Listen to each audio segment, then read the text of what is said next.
Good evening, ladies and gentlemen. Thank you as always for tuning into the channel. Today I wanted to share with you some household objects that I find incredibly relaxing. So, to kick things off, I have here a keyboard with which I use to do most of my writing in my free time. Of course, I am a writer only by hobby. I have no intention of ever making any money off of that. It's mostly just for myself. Now, I am not the most well versed in keyboards. This, I think, is just off of an old 2-in-1 that my parents had, and this just, ended up sticking around.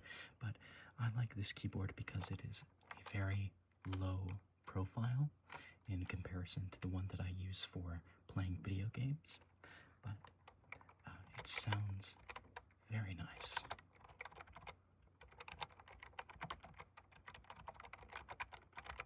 Very nice sounding. So let's pretend for a moment that I am writing something. We'll just start freeballing it.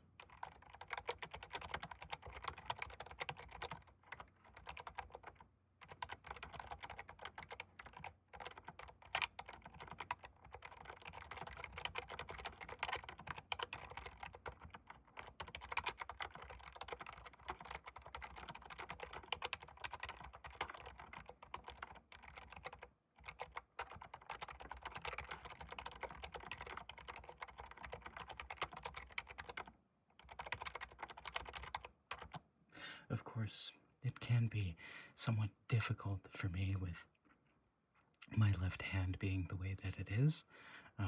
Of course, it's gotten much better over the years, but still there is some trouble, some difficulty that I have when trying to use, like, this pinky, for example. Very, very hard for me. I've gained most of the control back in my ring finger on this side, so that has made it quite a bit easier to do more writing. But all in all, this is just a very nice keyboard when I want to write something, whether it's a short story or a screenplay, or, God forbid I ever finish one of the novels that I've had an idea for since I was maybe 12. Who knows if that's ever going to go anywhere, but honestly, I like the sound of this keyboard very much, as well as the low profile, as I mentioned before. I think that really combines for a very relaxing experience for me. So,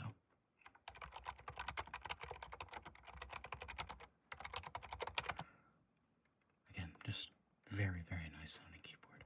We can go over to this number pad. I think this is a 60%. I'm not entirely certain. I've considered maybe building myself a custom keyboard at some point, but it's not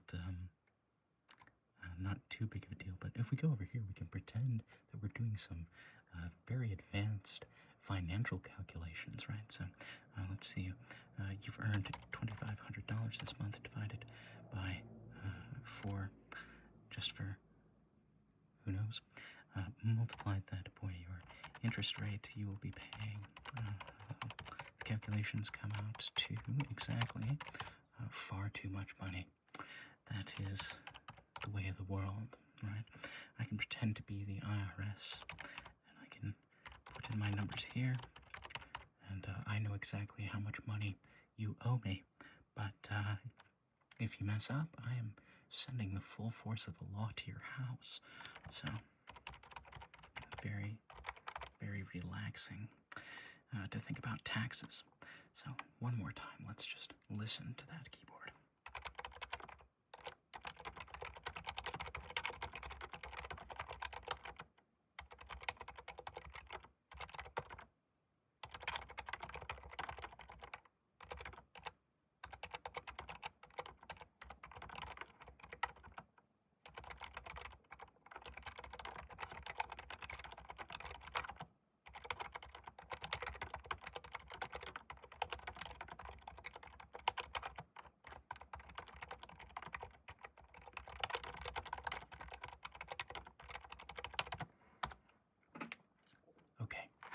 was the keyboard.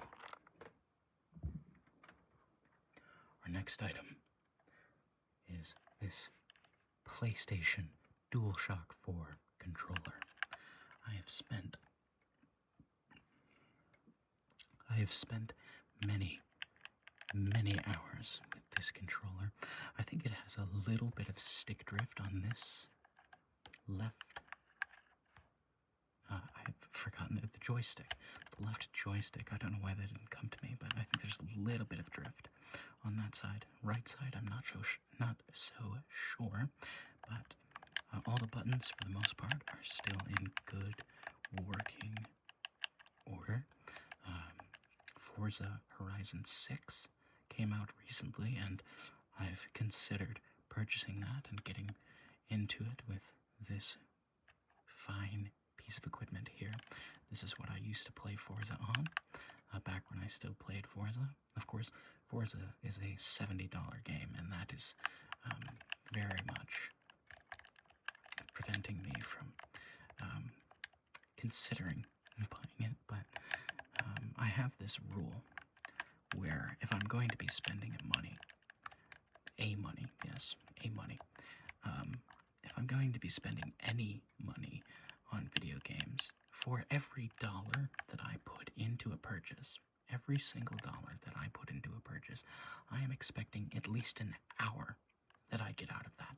And that is a rule that I've had in place since my first job when I was 14, 15 years old as a lifeguard, making $9 an hour. I think it really put into perspective for me that if I'm going to be making this kind of purchase, right, I better get my time out of it, you know what I mean?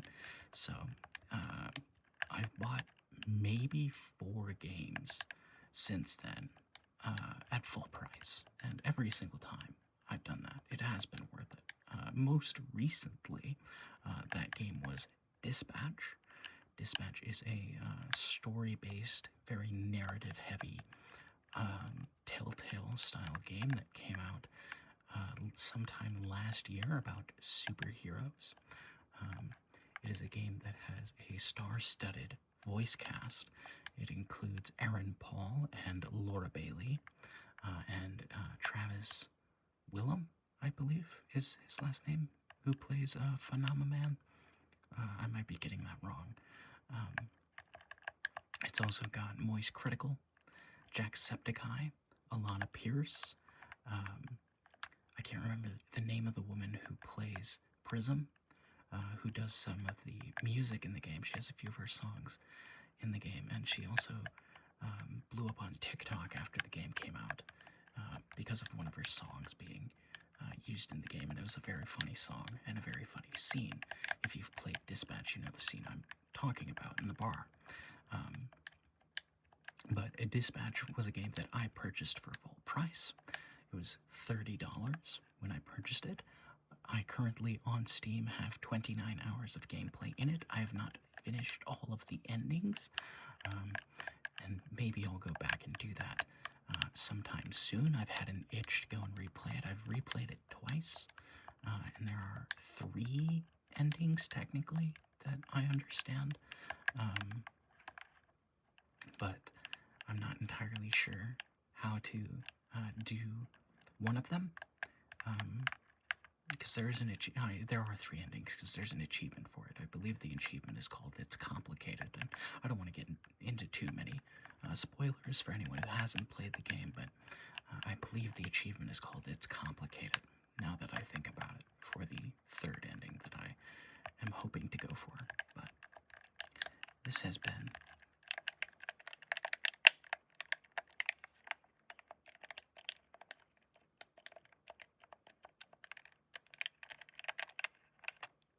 the PS4 DualShock 4 controller.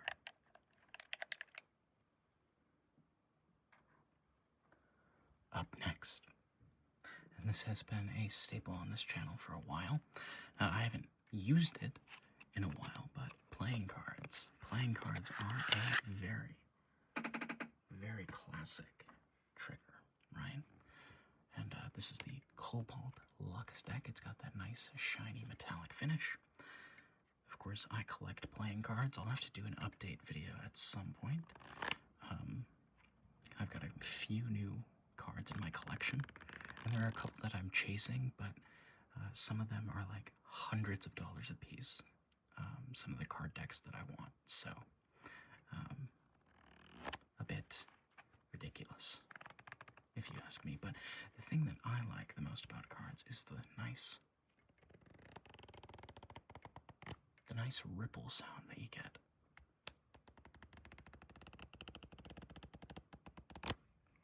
Of course, I'm bending the cards quite severely doing that, but it's alright. This Cobalt deck here is not overly expensive. I think it's $20 at resale. I'd have to go and double check that. And I think they might still produce these decks on the open market. I think this line is still in production, so I don't think these are too big of a deal if I rough them up a bit. But of course, you know, with the way that my left hand is, I often struggle to do the more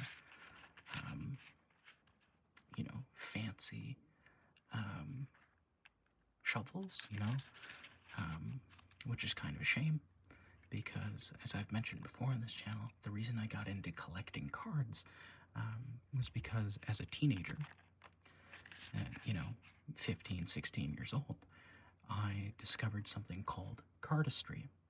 And cardistry is basically just a very fancy version of sleight of hand, essentially. It's a little more complicated than that, but in layman's terms, it's essentially a version of sleight of hand where you do all kinds of fancy tricks with the deck. You know, you do your flushes and all kinds of shuffles and whatnot. And there was one, you know, that I really wanted to learn. I really, really wanted to learn where you like accordion the deck, and I physically just cannot do it anymore.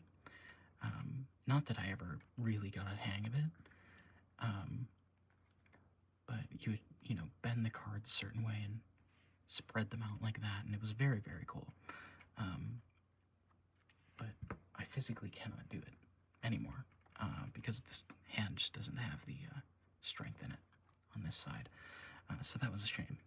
And I don't even know, right? Because I played sports in high school. I don't even know where I got this injury from that screwed up my left hand, but I assume it was one of my many, many sports injuries that I just never properly addressed, you know? So that, I assume, is where that comes from. But, again, playing cards, very relaxing sounds, especially a nice little rippling of the cards. Of course, you can also, with these, you can open the box back up carefully, not to rip it. We can put the cards back inside the box, like so. I don't know if this box will really get the full effect, but in certain boxes you can give it a little shake and it has a nice... I don't think this box is quite built for this, unfortunately, but sometimes when you shake it, it also sounds very nice, but I've just embarrassed myself there because it wasn't quite the sound I was looking for. But again, I have so many decks of cards because I wanted to learn how to do all the fancy little, you know, there's one, God, I don't even remember how to do it, but like, you take the deck on the back of your thumb, then you do like a little spin thing like that. I think it's a lotus, I think is what it was called. I can't, honestly, it's been so long. But you take it in the palm of your hand and you just spin it around like that, and then you'd hold it up. And that was always cool. Of course, the accordion. There's also ones where you bend them and you shoot them up into the sky. Those are always fun. But the only one I can honestly even do is just the whole. Oh God. Hold on. Hold on. That was a poor attempt. Forgive me. Poor attempt. You go like that, and then you take the other half of the deck and you do that. That's about as far as my cardistry skill has taken me in, all the years I was trying to learn it. But, the deck of cards, the humble deck of cards, these have been around for, however many ages and ages and ages. We've perfected it, I think. We've perfected the deck of cards to be most civil ingenuity, whatever that means. But I find it very relaxing to play cards. Even just playing solitaire by yourself, very, very nice. So that has been the deck of cards.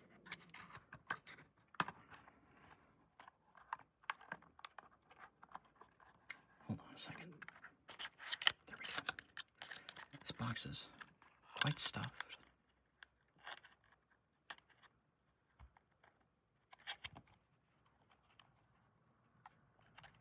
Oh dear. Our next object is simply a book. Any book will do. This, of course, is Stephen King's The Green Mile. A very, very good book. If you've never read it, pick up a copy. The Green Mile, of course, is about a man who is falsely sentenced to death at the Green Mile, or what is called the Green Mile. It's got a different name. It's the name of prison, but there is a part of the prison that is painted green, and it leads you to the execution chamber. And this man, who is falsely sentenced to death, has a special ability to take away others' pain. And that's a very important part of the book. I don't want to go too heavy into spoilers because some of you may not have read this book, but it's a very good book. Maybe some of you have seen the movie. This, of course, is a mass market paperback version of the book, and a mass market paperback is just these smaller, more compact sized books that you would see at Walmart or the grocery store, sometimes the gas station.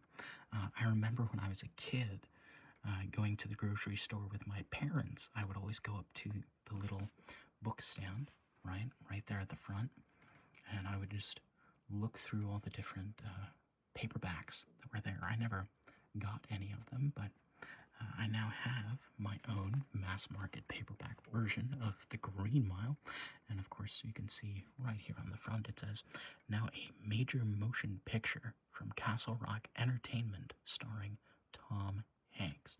I believe the movie came out in 2001, I want to say, around that time, early 2000s, late 90s. I believe the copyright on this book, I believe, is for 1998. We've got some information on the movie on the back. Rated R, Castle Rock Entertainment, a Dark Woods production, Tom Hanks, David Moore, Bonnie Hunt, Michael Clark, Duncan James, Michael Jeter, Graham Greene, Doug Hutchinson, Sam Rockwell. I'm not seeing where the release date is. So, this must have been printed much after that, but you can see this is definitely an older copy of this book. The pages have yellowed, but I think that gives it a bit of character. I purchased this at the thrift store for $1. And by the way, the thrift store is a great way to get your hand on some books, by the way, for cheap. You may not find exactly what you're looking for, but you would be surprised what you can find at the thrift store for $1. I got the entire Hunger Games series from my local thrift store for $4. Granted, this was before Sunrise on the Reaping and A Songbird and Snakes came out, but I got the original Hunger Games trilogy in hardcover at my local thrift store for $4. So that was excellent, an excellent purchase. But again, you can see the pages have yellowed, and I really like it. I like the yellowed pages. It gives it some character. Um, I don't know what it is. It also, this is going to sound weird, but the smell of old books, the sort of mildewy kind of, aged smell that comes with them, I find that very nice. But this also has a similar kind of effect as the playing cards.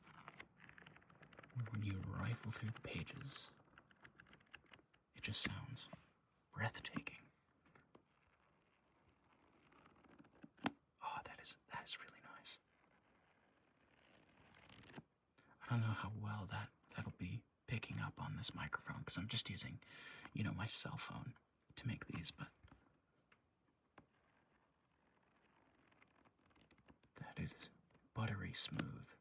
That is wonderful.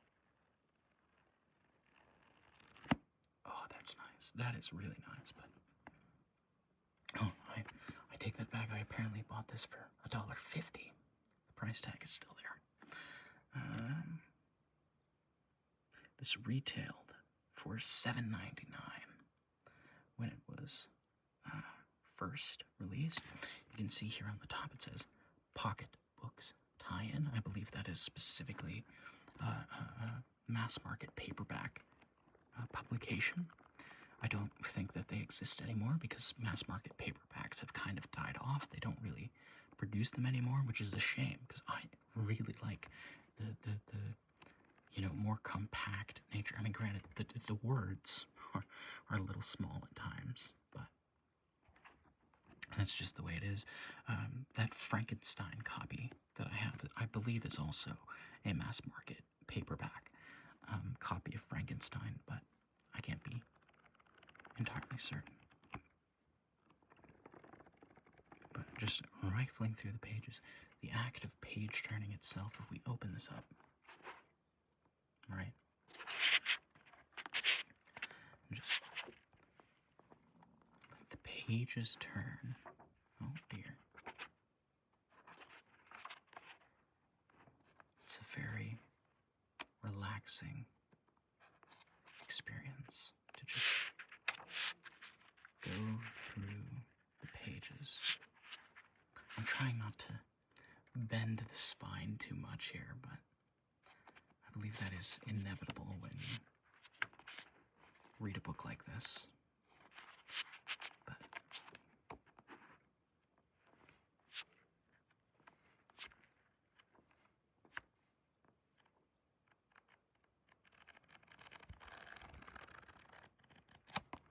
that is a book. Our final object is kind of a 2-for-1. But the final object is a journal. Now, obviously, you can see I have not written anything in this journal yet. This is for later on in the year after I fill the one I'm currently going through. And obviously, I'm not going to show you my personal journal, but if we open up this journal, we rifle the pages to the opening page, and we grab our trusty number 2 USA Gold America's pencil. We can go in here, we can go 06, 02, 26, and we can write ourselves a journal entry.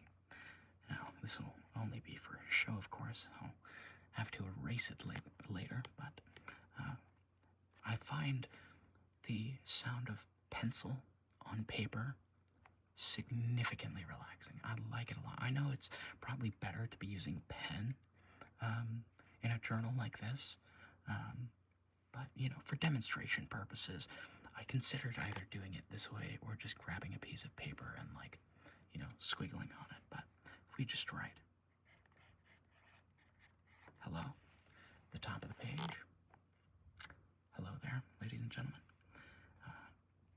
This is a video.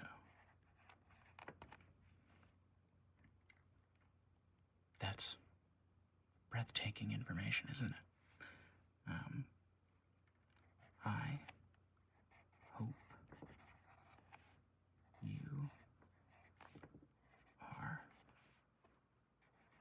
relaxed. And then we can do a little sideways smiley, like that. But again, just the sound of the pen, or the pencil on paper, I really, really enjoy it. Just to further the message, today is June 2nd.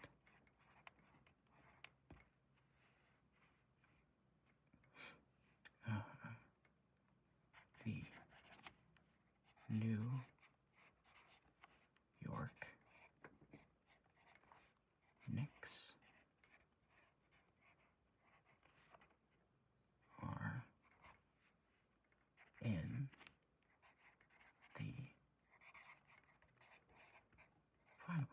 And I know my handwriting is not anything particularly special, but it is what it is. I can sometimes reread my own writing.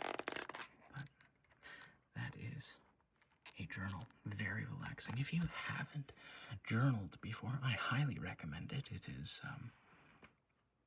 it can be a very eye-opening experience. There's a lot that you can get out of it. I am by no means a psychologist or a therapist or anything like that, but I highly, highly recommend journaling. It is truly something that has helped me a lot personally. I try to do it every day. I don't always follow through, but that has been 5 household objects that I find very relaxing. So, I hope that you did very much enjoy. I hope to speak with you all again soon, and goodbye for now.